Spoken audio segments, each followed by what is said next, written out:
Alexandre Sena Show. Sábado, 25 de maio de 2019, começando mais um episódio do Alexandre Sena Show, a edição número 59. E, nesse programa, por falta de coisa melhor para falar, vou me debruçar mais uma vez sobre os problemas do governo Bolsonaro. Desta vez, para gravar o podcast A Toque de Caixa, eu retomei uma ideia que eu lancei ano passado aqui, que é aproveitar uma gravação para o IGTV, o canal de vídeos do Instagram, para gerar também o áudio aqui para o podcast. Vamos ouvir. Olá. Muito obrigado por me assistir no IGTV, muito obrigado por ouvir o podcast, o Alexandre Sena Show. Aqui estou eu lançando mão mais uma vez dessa gravação simultânea no trânsito. Contar um segredo para vocês, eu tinha feito essa gravação hoje de manhã, só que o áudio saiu horrível, não sei o que eu fiz, que o áudio aqui do meu AirPod não sincronizou com o telefone, e aí ficou o áudio muito ruim. Aí eu pensei, vou gravar melhor agora no retorno para casa, né?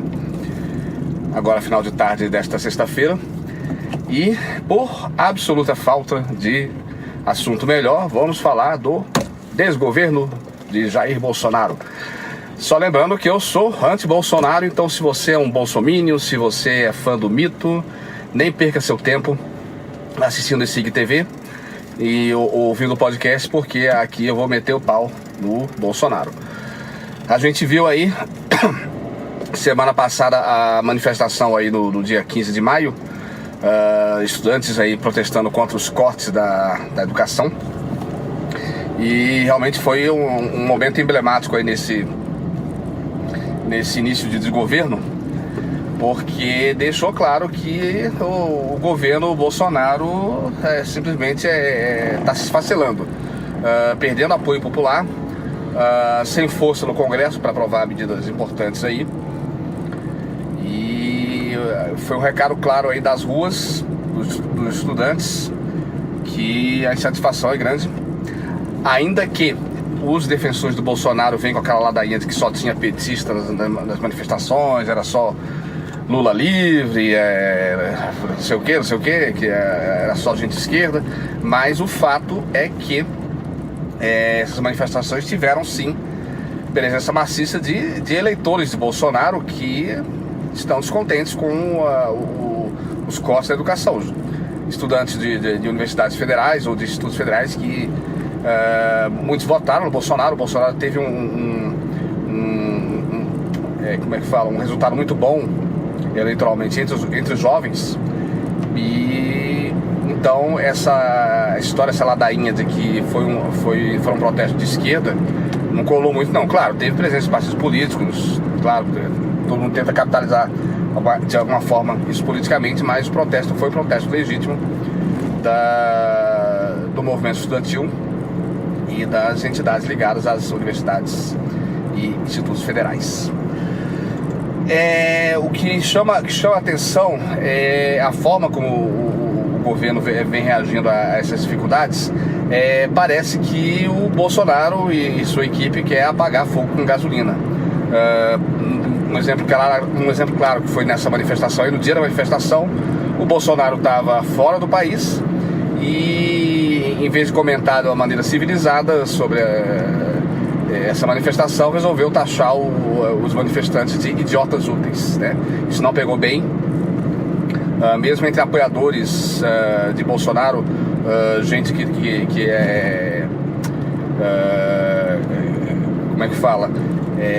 Gente que tem influência, né? São influenciadores aí junto à opinião pública. É o caso do Lobão, é o caso do Luiz Pondé, o filósofo. Eles acabaram meio que confessando o arrependimento, né, de ter apoiado o Bolsonaro, de ter apoiado um governo dito de direita na eleição para evitar a volta da esquerda, né, do PT no caso. Mas a manifestação foi apenas um dos elementos aí que mostraram a fragilidade do governo, o momento de fragilidade do governo Bolsonaro.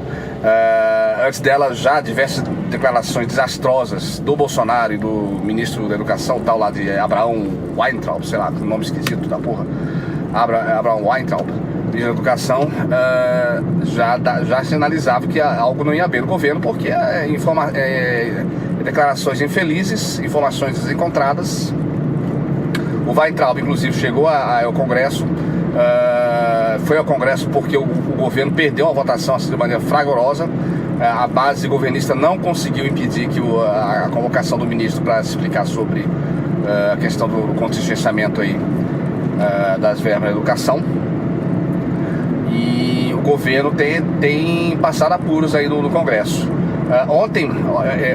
Anteontem, por acaso, eles conseguiram aprovar a medida aí do Bolsonaro que reduz o número de ministérios, mas foi assim uma aprovação suada. Se você esperava que ia ser uma coisa fácil, foi uma aprovação suada. E tem outros projetos aí que o governo simplesmente não consegue levar adiante. Acho que o mais latente é o da reforma da Previdência. Apesar de todos os apelos do Paulo Guedes, apesar de toda essa discussão sobre que o Brasil pode quebrar se não reformar a Previdência, a coisa simplesmente não anda. No meu caso, eu sou contra a reforma da Previdência, entre outros motivos, por conta desse risco aí de implantar o sistema de capitalização da Previdência, que em outros países se mostrou foi muito ruim para os aposentados, tiveram perdas econômicas aí muito grandes. No Chile, né, você vê os idosos agora em situação de penúria, porque perderam mais de 50% do poder de compra, né, do poder aquisitivo, por conta da redução dos valores recebidos. E essa reforma da Previdência, se ela realmente não passar esse ano, vai ser o símbolo máximo da derrocada do governo Bolsonaro. O governo está realmente tá fritando aos poucos, assim. A gente nota aí que muitos bolsonaristas que apoiavam efusivamente o presidente agora ou estão calados ou realmente estão começando a reconhecer que o governo não é essa Coca-Cola toda. O Messias que iria salvar o país, queria recuperar a economia, que iria botar as coisas nos eixos, não está tendo esse desempenho todo que os eleitores dele esperavam. Quem não votou nele já sabia do que estava por vir. Um governo muito muito preocupado com questões de costumes, né, e questões menores aí, e que realmente não está deixando a desejar e não está acrescentando nada de positivo à nação.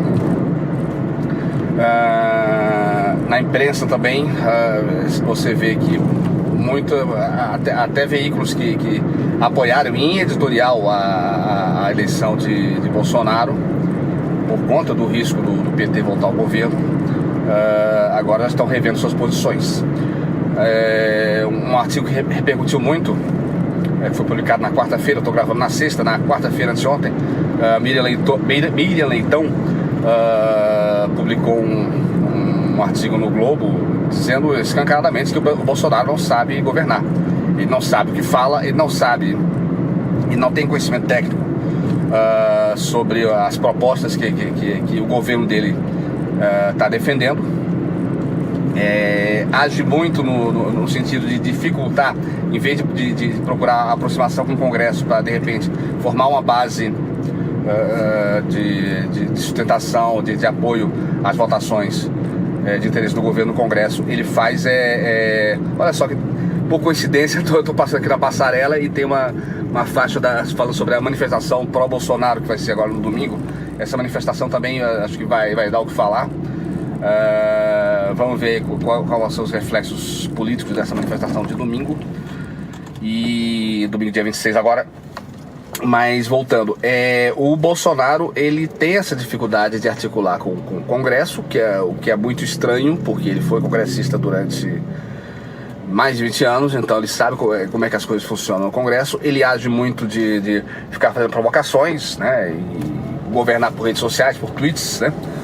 Twitter realmente virou uma arma metralhadora de petardos aí e polêmicas, tanto por parte do Bolsonaro quanto por apoiadores do Bolsonaro, ministros, em especial aquele tal de Olavo de Carvalho, né, o tal ideólogo de direita, que é inspirador das ideias do Bolsonaro e de alguns ministros do Bolsonaro, entre eles o próprio Weintraub, da Educação, e aquele bobão lá do Itamaraty, o Ernesto, esqueci o sobrenome dele, ministro das Relações Exteriores, Ernesto Araújo, lembrei agora. Mas a gente vê que isso aí, esses embates no Twitter, provocados pelo Olavo de Carvalho e por seus seguidores, está corroendo o governo por dentro. Então, tipo assim, a gente vê que há um racha de ideias, um desarranjo, um desencontro de ideias entre membros do governo, e a imprensa explorou muito essa questão aí do embate entre os olavistas e a ala militar do governo, a partir até de uma troca de ofensas aí que o Olavo de Carvalho teve com o general Santos Cruz, acho que é Santos Cruz o nome dele, que é da equipe de governo do Bolsonaro. E, enfim, uma série de atrapalhadas que vão corroendo o governo Bolsonaro com menos de 6 meses, né? Nós estamos em maio ainda, estamos posse em janeiro. Menos de 6 meses de governo, o governo já está enfraquecido, combalido, corroído. A questão da reforma da Previdência aí, como eu falei, vai ser um ponto-chave aí. O próprio ministro da Economia deu declaração em entrevista à Veja desta semana que ele vai renunciar ao Ministério se a reforma da Previdência não passar do jeito que ele quer, se for feita uma reforminha michuruca. O governo apresentou a proposta e o Congresso agora quer apresentar o substitutivo, né? uma proposta alternativa que de repente pode minguar a proposta original do governo. O Paulo Guedes falou que se isso acontecer, ele está fora e vai embora do Brasil, porque na visão dele, se ele não conseguir fazer a economia de 1 trilhão de reais nos próximos 10 anos, eu acho, 10 anos, simplesmente o Brasil quebra. Então é num clima de muito pessimismo, né, que a gente vê a situação do governo. A oposição ainda não conseguiu se aglutinar em torno de um nome que de repente possa vir a catalisar os eleitores para 2022. Então, está muito cedo para falar de eleição presidencial, ainda estamos em 2019, mas o que acontece é que o governo Bolsonaro realmente está num clima meio de será que vai dar, será que ele vai continuar? E na semana passada, até por conta de algumas postagens do Bolsonaro, criou-se um clima assim, meio de apreensão sobre o desfecho dessa crise. Voltou-se a falar em impeachment. O Bolsonaro veio com a história de que haveria um tsunami essa semana, que muitos achavam que era a eventual não aprovação do pacote que reduz os ministérios, que obrigaria o Bolsonaro a fazer pedaladas fiscais, e aí de repente seria a oportunidade do Congresso tentar fazer o impeachment dele. Falou-se também em renúncia. Quando ele publicou um tweet aqui, na verdade ele repetiu um texto, não foi nem um tweet, foi postado no Facebook. Ele repetiu um texto falando que o governo estava ingovernável, uma baboseira lá qualquer. E aí muitas pessoas sinalizaram, acharam que isso era uma sinalização de uma eventual renúncia do Bolsonaro que estaria por vir. E finalmente, até esse pessoal que está promovendo a manifestação agora de domingo, muitos começaram a falar, a gritar palavras de ordem sobre fechamento de Congresso, fechamento do Supremo. Quer dizer, houve inclusive o medo, aí, o receio de repente o Bolsonaro pudesse estar pensando em fazer um autogolpe, né? Fechar Congresso, fechar Supremo, com o apoio da população. Vamos ver como é que vai ser essa manifestação dia 26, como eu falei, ela vai ser bem balizadora de que rumos vai tomar essa crise política que o Brasil está vivendo. Crise, aliás, que não é de hoje, né? Nós estamos... A crise começou em 2013, não sei se vocês lembram, lá com aquelas jornadas de junho, as manifestações, que o pessoal saiu da rua fazendo N manifestações em 2013. A crise se agravou com a reeleição da Dilma, o processo de impeachment, o desgoverno Temer também foi um desgoverno, e a eleição do Bolsonaro agora com o governo Bolsonaro com essas dificuldades todas aí que está enfrentando. Bom, estou no meio de engarrafamento aqui, já deu 15 minutos de fala. Eu nem queria me estender muito, então vou encerrando essa gravação pro IGTV e pro Alexandre Sena Show por aqui. Muito obrigado para você que me assistiu aqui no IGTV, teve paciência de me ouvir falar essas coisas sobre o Bolsonaro. E para você que está ouvindo o podcast, depois da vinheta tem o encerramento do podcast. Bye, bye.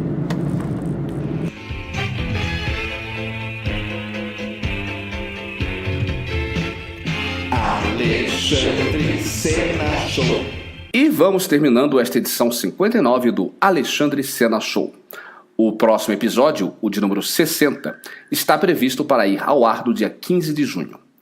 Visite nosso site alexandrecena.jor.br, visite nossa página no Facebook, facebook.com/alexandresenashow, interaja comigo no Twitter, @alexandrecena ou @acenashow. Também no YouTube, você pode conferir uma versão desta edição sem fundo musical. O meu endereço lá é o youtube.com/canalcena. A todos um forte abraço e até a próxima.